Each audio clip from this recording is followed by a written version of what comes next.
인간과 언어는 다르지만 눈빛으로 또 마음을 교감하면 가장 친한 친구가 돼주는 동물들.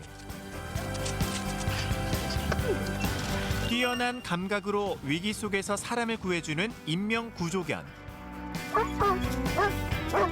그러니까 할아버지 한 분이 산에서 실종됐어요. 예, 그때 주인공이 바로 이 소백이. 다치고 병든 야생동물을 구조해 치료해주고 자연의 품으로 돌려보내며 상생과 공존을 꿈꾸는 사람들. 잘 갔으면 좋겠고 다시는 안 봤으면 좋겠어요. 안녕하세요. 말하는 반려동물 재롱꾼 앵무새와 인생의 동반자로 함께 걷는 길.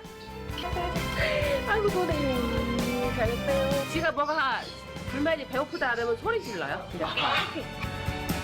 인간과 동물이 마음으로 교감을 나누며 살아가는 동화 같은 이야기 들어보실래요?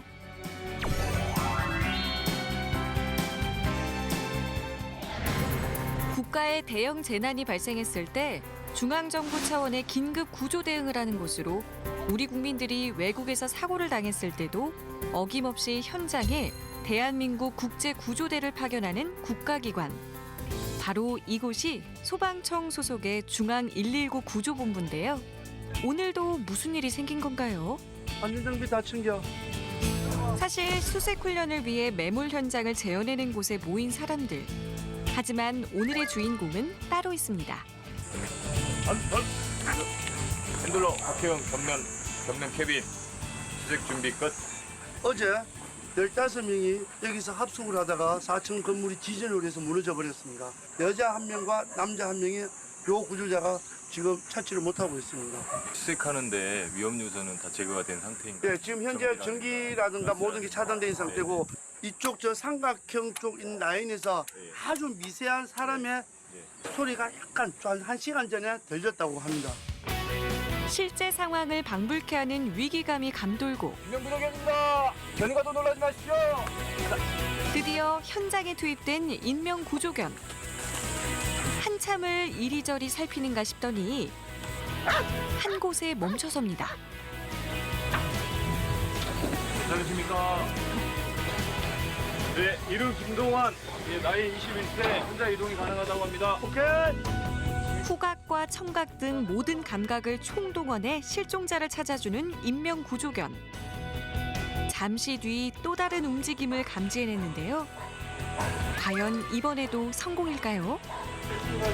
결국 모든 실종자를 찾아냈습니다. 아무도 저를 찾을 수 없었을지도 모르는 상황인데 그냥 말로 표현할 수 없을 만큼 그 구조견한테 너무 고마울 것 같아요. 제 생명의 은인인 거잖아요. 네, 그럴 것 같습니다. 뭐 경주, 포항 지진처럼 나중에 큰 인명피해가 발생할 그 재난이 일어날 수 있거든요. 그때 우리 119 인명구조견만으로 다 전체 지역을 수색 못할 때 민간 자원봉사 단체분들도 같이 와서 같이 그 사람을 구조하는데 그 도움을 주고자 이렇게 훈련을 같이 하고 있습니다. 아, 이런 훈련이 네. 정말 실전에서도 효과가 클까요? 한 3년 전에도 그 재건축 현장에 건물이 무너졌었는데요. 그때 그 인부가 한 분이 그 매몰돼 있다가 저희 구조견이 생존자로 발견을 했습니다. 이처럼 정기 훈련을 할 수 있는 것도 인명구조견을 양성하는 국가기관으로는 국내 유일한 시설이 이곳에 자리하고 있기 때문인데요. 훈련견 23마리와 실제 현장에서 활동하는 구조견 3마리가 함께 생활하고 있습니다. 보통 한 달 정도 그 성품이 좋은 견을 구매를 해가지고요. 한 1년 반 동안 구조견 임무 훈련을 시키고 최종 평가를 봐가지고 합격을 하면은 현장에 배치되는 구조견이 됩니다. 품종은 크게 4가지를 쓰는데 라브라도 레트리버, 그리고 또 독일산 세파트하고 마리노이즈, 그리고 보더콜리 이런 품종들을 구조견으로 활용을 하고 있습니다. 실제로 경찰과 구조대원이 나흘 동안 수색해도 찾지 못했던 60대 할아버지를 구조하는 활약을 보여주기도 했었는데요. 너 아니었으면 어떻게 된줄 알았었다. 아이고. 3년차 소백이도 벌써 여러 실종자를 구조해낸 주인공입니다. 이 친구는 지금까지 한 몇 번 정도 출동을 한 거죠? 지금 한 3년 동안 한 70회 정도. 최근 같은 경우는 이제 저 인명구조견의 이제 그 능력을 인정을 많이 해서 지금 출동 요청이 많이 들어오거든요. 그래서 소백이 같은 경우는 이제 한 달에 한 20회 정도 출동을 하고 있습니다. 그럼 구조견이 되기 위한 주요 자질은 뭘까요? 제일 중요한 건데 구조견 같은 경우는 그 사람의 생명을 구조하는 게잖아요. 그런 사람에 대한 공격성이 절대 있어서는 안 돼요. 네. 훈련 과정 중에도 혹시나 이제 공격성이 표출되면은 그게는 구조견으로 양성을 더 하진 않습니다. 본격적인 훈련 과정 한번 살펴볼까요? 오늘의 주인공 훈련 8개월 차의 태주를 소개합니다. 첫 번째 과목은 바로 복종 훈련. 변수가 생길 가능성이 큰 구조 현장에서 제어가 가능해야 하기 때문인데요. 엎드려.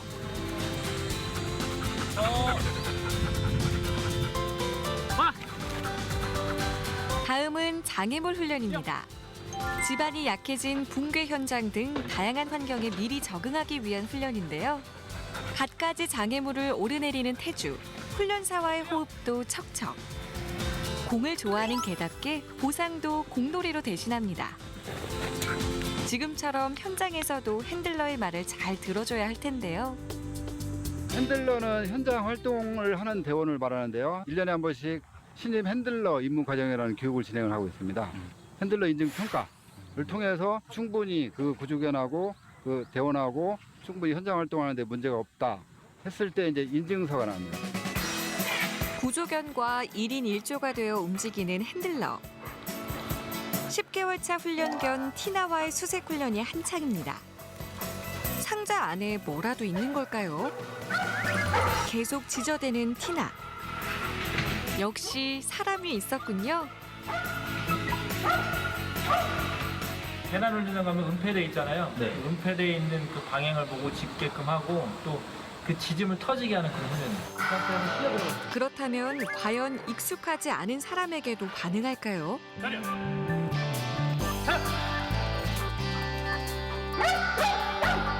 역시 성공. 바로 현장에 투입돼도 손색이 없겠네요. 훈련이 끝나면 바로 빗질을 해주며 혹시 상처가 생기진 않았는지 병균이 있는 건 아닌지 꼼꼼히 살펴봅니다. 특히 티나는 오는 11월 현장 투입을 위한 공인 인증 테스트를 앞두고 있어서 세심하게 신경을 써야 하는데요. 한조가 돼서 시험을 봐야 하는 훈련사들 역시 긴장 상태.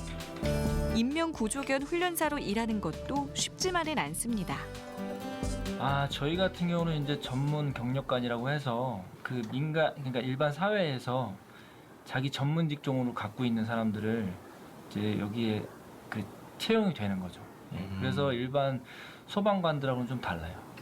예. 동물에 대한 사랑이 많아야 되겠구나라는 생각을 매일 하는데 정말 어떻게 보면 힘들 수도 있지만 그만큼 또 보람 있는 그런 일이라고 생각을 하고 있습니다. 하루 종일 함께하며 교감을 나누는 단짝. 언젠간 자신의 곁을 떠날 품 안의 자식이지만 그래서 더 단단하게 키워내야겠죠. 그러니까 훈련했던 구조견이 현장에서 이제 소중한 생명을 구했다는 소식을 들었을 때 제일 기쁘거든요. 그 우리나라 지금 전체적으로 소방에서 28마리가 활동을 하고 있어요. 구조견 요청이 있으면은 빨리 갈 수 있도록 전국에 많은 숫자의 구조견을 보급하는 게 제 목표입니다. 천혜의 자연을 간직한 충남. 때문에 다양한 야생동물이 서식하는 터전이기도 한데요. 하지만 그만큼 분주한 곳이 있습니다. 조난당한 야생동물들을 구조하고 치료해서 이제 다시 한번 야생에서 살아갈 수 있는 기회를 제공하려고 애쓰는 곳이죠. 야생동물 구조센터. 이곳의 일과는 보호하고 있는 동물들의 상태를 확인하는 것으로부터 시작합니다. 안 돼. 좀 가만히 좀 있어봐봐. 진짜. 너 멀쩡한가 보다. 응? 에이, 그러지 마시오. 그러지 마시오. 얘는 소낭이 터졌던 아이거든요. 그래서 공합을 해가지고 지금 소독하고 주사 주고 그래야 됩니다. 무슨 사연인지 대수술까지 받은 맷비둘기.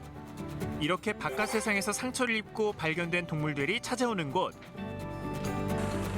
오늘도 새로운 구조의 손길이 닿았습니다. 이번엔 어떤 손님일까요? 한 공장에서 발견된 갈매기. 날개 깃털이 빠진 건 물론 부리에 피까지 보이는데요. 험난했던 당시 상황을 말해주는 듯합니다. 급히 엑스레이를 찍어보는데요. 확인이 안 되는 부분에 골절이나 다른 이상이 있을 수도 있거든요. 그래서 방사선을 항상 기본으로 찍습니다. 방사선상에는 이상이 없어 보인다. 날려볼까요? 다행히 뼈에는 이상이 없지만 확인은 필수. 실전에서 어떤지 살펴보는데요. 역시 날지를 못하네요. 그 한쪽 깃이 그렇게 많이 망가진 게 나는 거에 큰 지장을 줄 정도일까? 그래도 날개짓을 아예 안 해요. 뭐 지금 날려고 안 하니까 좀 뒀다가 바깥에 둘 장이 있나? 단독장이 있어요. 단독장으로 바로 갈까요, 택시에? 그러면 택시. 지금 단독장에 하나 넣어놓을게요. 응. 결국 입원 조치에 들어갑니다.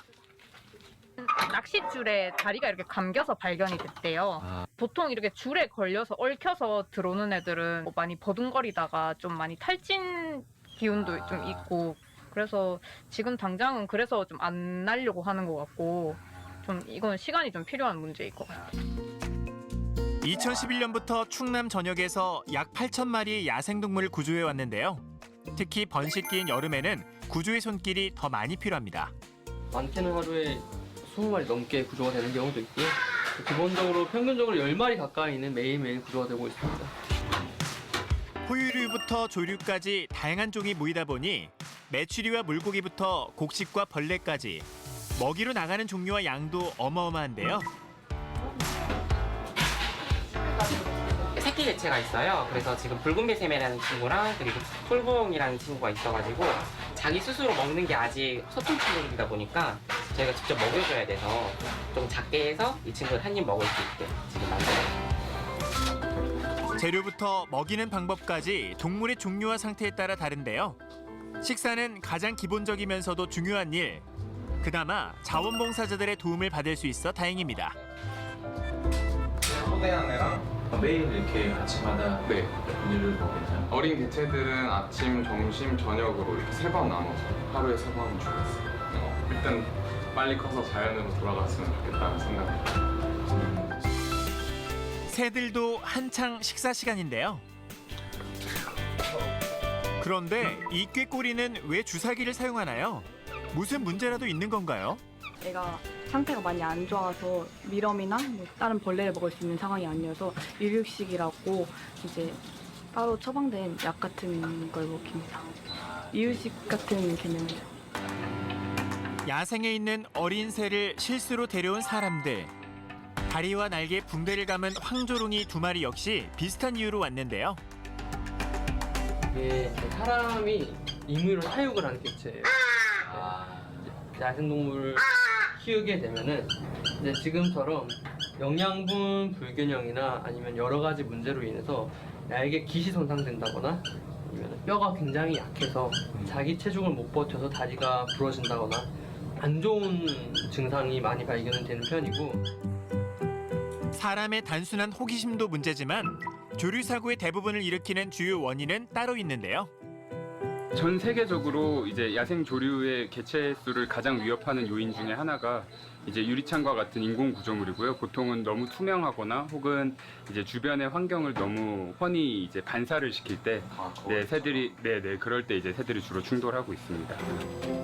다행히 치료를 잘 받고 회복이 된 동물들은 야외에서 재활 훈련을 받는데요. 이곳이 바로 자연으로 돌아갈 준비를 하는 곳입니다. 식구로 지낸 지 3년과 2달 된 수리 부엉이들도 비행 훈련 중인데요.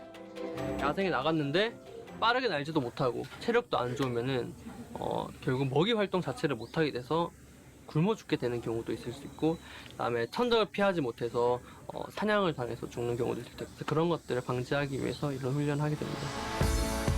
숨을 헐떡일 정도로 고된 훈련. 그래도 자연에서 살아남으려면 견뎌야겠죠.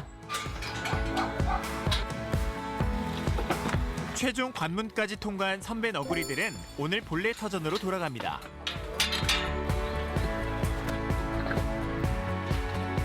그런데 밖으로 안 나가고 왜 다시 진료실로 가는 거죠? 근데 방생하기 전에 여기 왜 오는 거예요? 몸에 인식표 마이크로칩을 박으려고 방생 전에. 나중에 다른 너구리가 구조됐는데 마이크로칩을 리딩했을 때 만약에 저희가 방생한 개체라는 게 확인이 되면은 저희가 언제 어디서 방생을 했는데 어떠한 이유로 다시 재구조가 됐고 이런 정보들을 토대로 재활하고 치료하고 방생하는데 굉장히 유용한 데이터가 될 수 있거든요. 어떠세요? 이렇게 방생되는 너구리 보면? 그냥 잘 갔으면 좋겠고 다시는 안 봤으면 좋겠어요.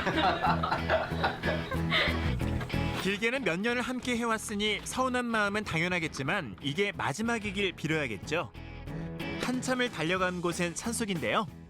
포유를 방생하기 굉장히 힘들어요. 어딜 가도 도로에 농경지에.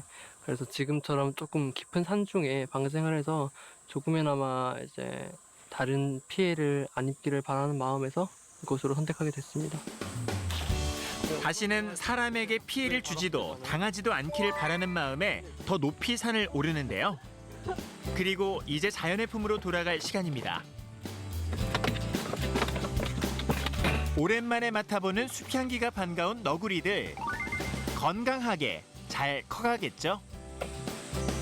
이 주변이 그래도 산지가 좀 큰 편이라서 다른 너구리들한테 밀리지 말고 적응 좀 잘 해가지고 그냥 여기서 잘 살았으면 좋겠습니다. 이번엔 도심으로 옮겨볼까요? 입구부터 시끄러운 이곳. 보기 힘든 총천연색 앵무새가 가득한데요. 구석구석 새가 없는 곳이 없습니다. 안녕하세요. 헬로. 웃지 마. 너까지 왜 웃어?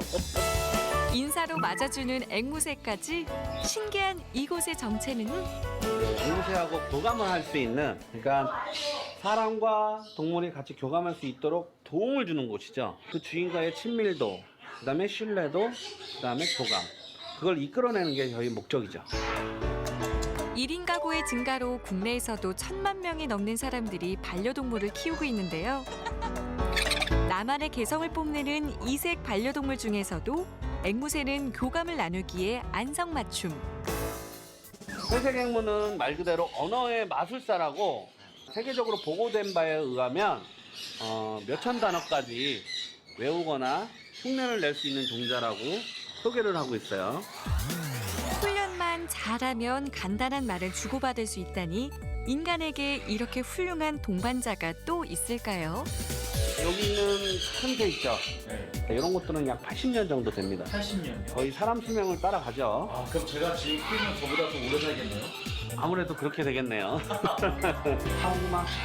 인간만큼 장수하니 평생 반려동물로도 딱이죠. 그뿐만이 아닙니다. 아이고, 기대는 거예요, 선생님한테? 낯선 사람이 옆에 있으니까 제 옆에 붙는 거죠. 아. 카메라가 무서우니까 살짝 고개를 돌리고 있네요. 이 친구의 가장 큰 매력은 뭔가요? 장점이 있다면 장점. 뭐 가진 스포츠는 다 해요. 마술도 해요. 마술이요? 네. 직접 보여주겠다며 세팅에 나선 경일 씨. 도대체 어떤 마술을 보여줄까요? 자, 여기에 자물쇠와 맞는 키가 하나 있습니다. 말 그대로 열면 열립니다. 네네. 그죠? 네. 잠궜어요. 네. 넣고 다른 키를 한번 열어볼게요. 확인해 보세요. 그래 안 열리는데요? 전혀 열리진 않죠. 다른 것도 한번 다 한번 해보세요. 관객의 확인까지 정말 작은 마술쇼 같은데요. 맞는 키에 한 번만 주세요. 맞는 키. 맞는 키는 이게 맞는 키입니다. 아 그러네. 피디님께서 직접 잠궈서 이 열쇠를 여기에 던져주세요. 자, 네. 네. 여기 있는 키를 좀 펼쳐놓고요. 섞을게요. 자, 소금아. 요새를 찾아주세요. 아닌 건 물었다 놔요. 하나하나 신중하게 열쇠를 감별하는 황금이. 아니다 싶으면 가차없이 뱉어버리는데 과연 성공할 수 있을까요? 드디어 정답을 알아냈나 봅니다. 이게 맞는 키인가요? 열어보세요. 키? 와. 어떻게 알아요? 앵무새가 이 키를? 앵무새는요. 높은 곳에서 활공하면서 무엇이든 볼 수 있기 때문에 집중만 하면 아주 조그만한 것도 찾아낼 수가 있어요. 아, 그럼 약간 미세한 거를 그렇죠. 지금 찾아내는 거예요? 모양을 보고도 찾을 수도 있고 자기가 생각했던 혓바닥의 느낌으로도 찾을 수 있어요. 잘했어. 이게 끝이 아닙니다. 갑자기 공중에 매달린 줄에 자전거를 세팅하는데요. 설마 여기에 태우려는 건 아니겠죠? 짜잔, 맞습니다.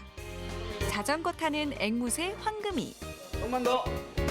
주인의 손을 따라 한 바퀴, 두 바퀴 전진하는데요. 6살 신동의 묘기, 정말 대단합니다. 옳지, 잘했어. 그야말로 만능 제주꾼이네요. 반려조의 교육을 위해 찾는 사람들도 있는데요. 얘 이름이 뭐예요? 율무예요, 율무? 키우신 지는 얼마나? 한 달, 딱 한 달. 한 달? 네. 반려견도 함께 산다는데 이제는 앵무새의 매력에 더 빠져 있다고요. 먹을 거 찾는 거야, 지금. 배고파. 어떡해. 나 큰일 가자. 아이고, 노래. 잘했대요. 같이 이제 옆에서 같이 얘기도 하고, 데리고 다니고. 나가는 거 좋아하고, 얘는. 아, 그래요? 그리고 물소리 좋아하고, 막 물만 틀어. 어떻게 알아요, 근데 좋아하는 거를? 소리가 있잖아요. 얘가 싫어하면은 깨끗거리고 좋으면은 호롱 뭐 나오는 소리 있잖아요. 막 그 소리를 해. 열심히 노래를 하는 거 보니 오늘 컨디션 최고인 거 맞죠? 그렇다면 가장 인기 많은 앵무새는? 선코니어라고 하는 종자인데요. 선코니어라고 하는 종자들은 굉장히 사람을 잘 따르고 성격이 굉장히 온화해요.